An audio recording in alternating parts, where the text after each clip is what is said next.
আবারও নেশা বিরোধী অভিযানে সাফল্য পেল আমতলী থানার পুলিশ। আমতলী থানা অন্তর্গত ফুলতলী মতিনগর এলাকায় যেন নেশা কারবারিদের মুক্তাঞ্চল। কয়েক দফায় সেই এলাকায় হানা দিয়ে পিস্তল সমেত রকমারি নেশাদ্রব্য বেশ কয়েকজন কুখ্যাত মাদক কারবারিকে আটক করতে সক্ষম হয়েছে পুলিশ। তারপরেও যেন কিছুতেই থামতে চাইছে না অবৈধ নেশা বাণিজ্য।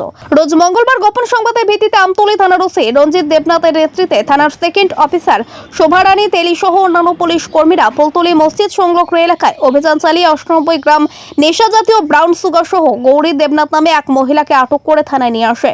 ঘটনার খবর পেয়ে থানায় ছুটে আসে আমতলী এসডিপিও শঙ্কর চন্দ্র দাস।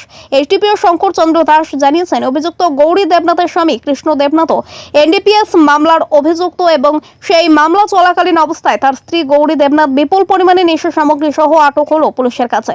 পুলিশ জানিয়েছে, উদ্ধারকৃত নেশা সামগ্রীগুলির আনুমানিক বাজার মূল্য 6 থেকে 7 লক্ষ টাকা। পুলিশ ইতিমধ্যেই অভিযুক্ত গৌরী দেবনাথের বিরুদ্ধে এনডিপিএস ধারায় মামলা গ্রহণ করে ঘটনার তদন্ত শুরু করেছে।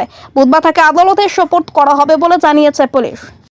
যারা সেবন করে বা যারা ব্যবসা করে সবার বিরুদ্ধেই স্টার্ন অ্যাকশন আমরা নিচ্ছি আমাদের পুলিশের অথরিটির আদেশে।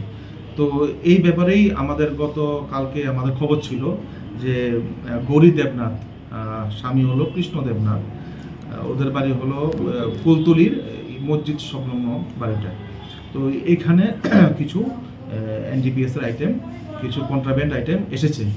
তো সেই ক্ষেত্রে আমাদের সোর্স লাগানো ছিল এবং আমরা উৎপেতে ছিলাম। তো কালকে রাত্রে আমরা বিশেষ করতে পারিনি। আজকে আমরা দিনের বেলা এই অভিযানটা করি এবং এখান থেকে 7টি কৌটো, সাবানের কৌটো আমরা আমাদের অফিসাররা, আমতলী থানার অফিসাররা সিজ করে আমরা একজনকে গ্রেপ্তার করেছি, শ্রীমতী গৌরী দেবনাথ, ওনাকে পেয়েছি। ওনার হাজব্যান্ড কিন্তু এর আগে থেকেই একটা অন্য কেসের অ্যাকিউজড।